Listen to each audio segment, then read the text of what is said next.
Assalamualaikum warahmatullahi wabarakatuh.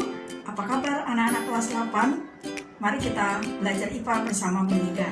Kali ini kita akan membahas KD 3.11, yaitu peserta didik diharapkan mampu menganalisis dan memahami konsep getaran, gelombang, dan bunyi, serta sistem pendengaran pada manusia dan sistem sonar pada hewan. Baiklah anak-anak, kita awali dengan pertanyaan, bagaimana kita bisa mendengar bunyi? Bunyi dapat kita dengar karena pada tubuh kita terdapat alat pendengar, yaitu telinga. Namun, bunyi dapat dihasilkan apabila ada sumber bunyi. Sumber bunyi berasal dari benda-benda yang bergetar. Sumber bunyi akan menghasilkan sebuah gelombang bunyi yang kemudian akan dihantarkan ke telinga kita. Bagaimana cara membuat sumber bunyi? Di sini Ibu ada selembar kertas. Kita coba ya, kita buat bunyi. Nah, kalian dengarkan suaranya? Jadi, bunyi timbul karena adanya benda yang bergetar atau disebut juga dengan getaran. Benda yang bergetar itu kemudian merambat melalui medium udara dan sampai ke telinga kita. Bagaimana telinga kita bisa menerima bunyi? Karena tadi gelombang merambat sekaligus dia membawa energi. Gelombang merambat membawa energi, bahwa gelombang bunyi memindahkan energi tetapi tidak memindahkan materi. Perhatikan skema bagian-bagian dari telinga manusia. Di situ terdapat gendang telinga. Gendang telinga yang mendapat energi dari bunyi akan ikut bergetar. Kemudian getarannya diteruskan ke 3 tulang pendengaran, yaitu tulang martil, landasan, dan sangkurdi. Di situ gelombang bunyi akan dilanjutkan lagi masuk ke dalam telinga bagian dalam yang disebut dengan 3 tulang saluran pendengaran. 3 tulang setengah lingkaran di situ akan membuat gelombang bunyi menjadi diubah menjadi gelombang elektrik atau pulsa elektrik. Nah, getarannya akan masuk lagi ke dalam koklea atau rumah siput. Nah, di situ nanti gelombang bunyi akan makin diperkuat dan disampaikan ke saraf pendengar. Saraf pendengar akan melanjutkan pulsa elektrik tadi sampai ke otak. Kemudian otak menerjemahkannya dan kita dapat memahami arti dari bunyi tersebut. Demikianlah cara bunyi merambat dari sumber bunyi sampai ke telinga kita. Apa buktinya bahwa bunyi tersebut membawa energi? Perhatikan percobaan berikut. Bu Nida membuat percobaan sederhana dengan cara membuat lapisan dari plastik di atas sebuah wadah. Kemudian di atasnya Ibu taburi dengan serbuk merica, ya. Setelah itu Ibu ambil baskom lain dan diketuk-ketukkan di atasnya. Maka apa yang terjadi?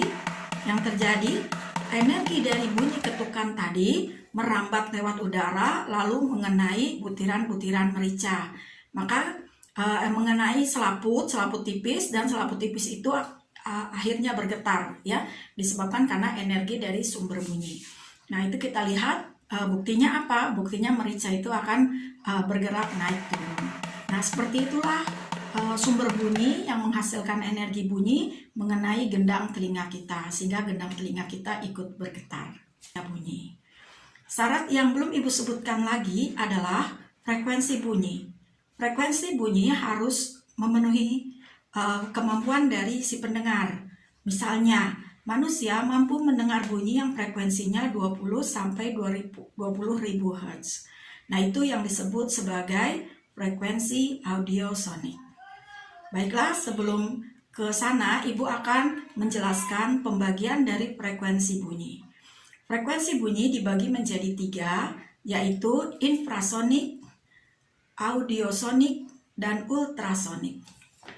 Untuk bunyi infrasonik yang frekuensinya di bawah 20 Hz dapat didengar oleh beberapa makhluk hidup. Frekuensi di bawah 20 Hz manusia tidak bisa mendengar.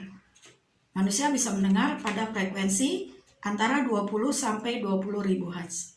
Selain manusia, hewan lain yang bisa mendengar bunyi audiosonik adalah kucing, ayam, dan tadi manusia. Oke, yang ketiga ultrasonik. Ultrasonik dapat didengar oleh beberapa hewan tertentu yang frekuensinya di atas 20.000 Hz, yaitu kelelawar, ikan lumba-lumba, dan kuda.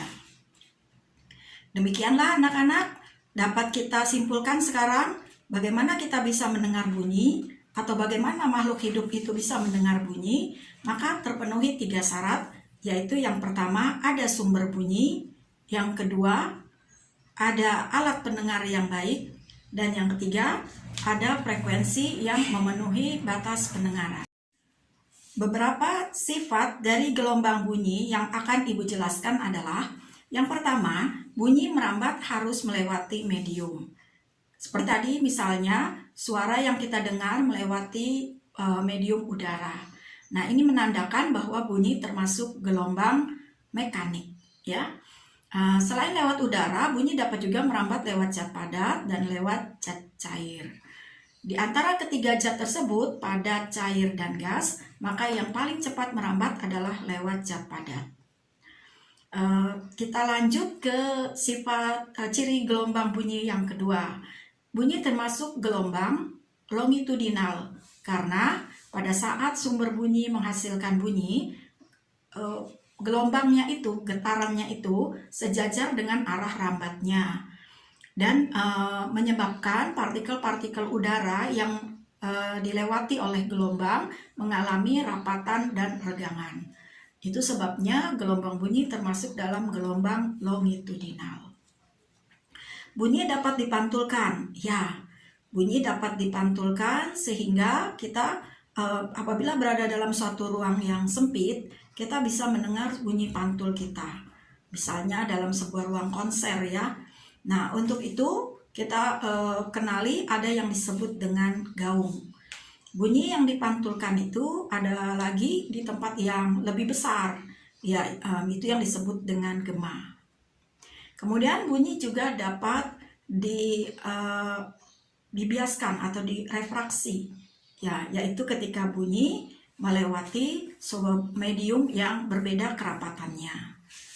Pada saat bunyi melewati medium dengan kerapatan udara yang lebih besar, maka bunyi merambat di sana lebih cepat. Kemudian bunyi juga dapat dipadukan, ya.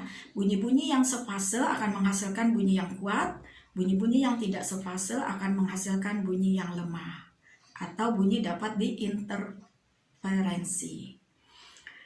Bunyi dapat mengalami pelayangan. Nah, artinya apabila bunyi-bunyi yang datang berurutan, kemudian keduanya memiliki fase-fase yang sama, maka bunyi tersebut akan semakin kuat terdengar. Selain itu, bunyi mengalami efek Doppler. Nah, ini hasil dari pengamatan ilmuwan yang bernama Doppler. Efek Doppler menjelaskan bahwa apabila sumber bunyi mendekati kita, maka kita mendengar bunyi itu semakin keras. Tetapi apabila sumber bunyi menjauhi kita, maka kita mendengar bunyi tersebut semakin lemah. Baik, sekarang kita lanjut ke karakteristik bunyi. Karakteristik bunyi terdiri dari tinggi rendah bunyi atau kuat lemah bunyi. Bunyi yang tinggi contohnya bunyi yang dihasilkan oleh penyanyi seriosa. Bunyi yang kuat contohnya bunyi yang dihasilkan dari dentuman bom atau suara ledakan meriam. Bunyi yang tinggi itu disebabkan karena frekuensinya makin besar. Bunyi yang kuat disebabkan karena amplitudonya makin besar dan jarak sumber bunyi dengan pendengar juga semakin dekat. Karakteristik yang kedua adalah nada dan desah. Nada adalah frekuensi bunyi yang terdengar teratur. Nah, kalau kita mendengar bunyi nada atau bunyi yang teratur, maka kita senang mendengarnya. Itulah yang disebut dengan nada.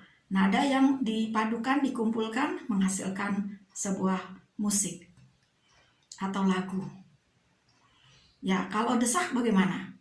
Desah lawannya nada. Jadi desah bunyi yang dihasilkan karena frekuensinya tidak teratur. Misalnya suara gemerisik dari daun-daunan yang tertiup angin. Karakteristik yang ketiga yaitu warna bunyi. Warna bunyi adalah ciri khas bunyi disebabkan karena sumber yang menghasilkan bunyi tersebut berbeda. Contohnya, suara yang dihasilkan oleh piano berbeda dengan suara yang dihasilkan oleh gitar. Walaupun menghasilkan nada yang sama-sama nada do. Suaramu dengan suara temanmu juga berbeda, sehingga ketika ada seseorang yang tidak melihat siapa yang sedang berbicara, kemudian dia bisa menentukan suara siapa yang sedang berbicara, karena setiap suara manusia itu berbeda, ya. Jadi disebabkan karena sumber bunyinya memiliki karakteristik yang berbeda juga. Kemudian yang warna bunyi disebut juga dengan timbre. Selanjutnya resonansi. Resonansi adalah ikut bergetarnya suatu benda karena benda lain yang bergetar. Resonansi yang terjadi pada tabung dengan kolom udara L dan di bawahnya lagi berisi air akan mengalami peristiwa resonansi, yaitu sebuah keadaan di mana suara semakin keras. Nah, pada resonansi yang pertama terjadi pada panjang kolom udaranya 1/4 dari panjang gelombang bunyi, atau L sama dengan 1/4 lambda. Untuk resonansi yang kedua, L-nya sama dengan 3/4 lambda. Bagaimana dengan resonansi ketiga? Ya, resonansi ketiga L-nya sama dengan 5/4 lambda. Resonansi dalam kehidupan sehari-hari ada yang menguntungkan, ada juga yang merugikan. Resonansi yang menguntungkan contohnya apabila kita mendengar suara beduk, suaranya keras disebabkan karena ada udara di belakang selaput kulit dari beduk tadi yang ikut bergetar atau beresonansi. Jadi bunyi yang beresonansi akan terdengar makin keras. Karakteristik yang berikutnya adalah pemantulan bunyi. Sebelumnya sudah Ibu sebutkan ada gaung dan gema. Gaung adalah pemantulan bunyi pada tempat yang tidak terlalu luas. Misalnya di gedung-gedung bioskop, di konser musik, ya. Nah, itu sebabnya gedung bioskop harus meredam bunyi supaya apabila ada penayangan film dari satu ruang ke ruang yang lain tidak saling mengganggu bunyinya. Nah, untuk meredam bunyi tersebut, maka pada dinding gedung bioskop dipasang bahan yang lunak seperti misalnya busa, kain, atau styrofoam. Nah, untuk meredam bunyi. Nah, sedangkan gema itu terjadi pada tempat yang luas. Kira-kira jarak antar sumber bunyi dengan dinding pemantulnya 1,7 km. Maka biasanya gema terjadi pada daerah pegunungan. Bunyi yang dihasilkan dari gaung tidak jelas karena suara yang asli dengan suara pantulnya saling bertumpuk. Misalnya, Ibu meneriakkan kata fisika, maka setelah kata si, maka datang bunyi pantul, yaitu V. Begitu juga dengan si-nya bersamaan terdengar dengan bunyi K, maka yang terdengar adalah Vika. Nah, gaung menjadi tidak jelas ya, suara apa itu gitu, Vika. Nah, bagaimana dengan gema? Kalau gema, sumber bunyi, suara yang dikeluarkan dari sumber bunyi atau suara asli itu terdengar, suara pantul terdengar sesudah bunyi asli. Misalnya, Ibu meneriakkan fisika, setelah itu terdengar bunyi fisika. Nah, berarti kita mendengar dua bunyi fisika yang sama. Jadi disimpulkan bahwa kalau gema, bunyi pantul terdengar jelas setelah bunyi asli. Nah, karakteristik yang terakhir adalah Bunyi dapat dimanfaatkan, ya. Banyak sekali pemanfaatan bunyi. Contohnya adalah pada alat USG atau ultrasonografi. USG biasa dipakai untuk mengetahui organ dalam dari tubuh manusia. Selain itu, selain alat USG, gelombang bunyi juga dapat digunakan untuk mengetahui kedalaman suatu tempat. Ya, contohnya alat hidrofon yang dipasang pada kapal laut. Frekuensi bunyi yang digunakan adalah frekuensi ultrasonik, ya. Beberapa hewan seperti misalnya lumba-lumba dan kelelawar. Selain itu, bunyi ultrasonik atau gelombang ultrasonik dimanfaatkan untuk keperluan lain, seperti misalnya merontokkan plak gigi, kemudian mengetahui kebocoran pipa pada pipa-pipa yang dipasang di dasar laut, kemudian mengaduk susu, ya, pada pabrik-pabrik susu bisa diaduk dengan menggunakan gelombang bunyi. Banyak sekali pemanfaatan gelombang bunyi dalam kehidupan sehari-hari. Silahkan kalian membaca, explore lebih jauh pemanfaatan dari gelombang bunyi.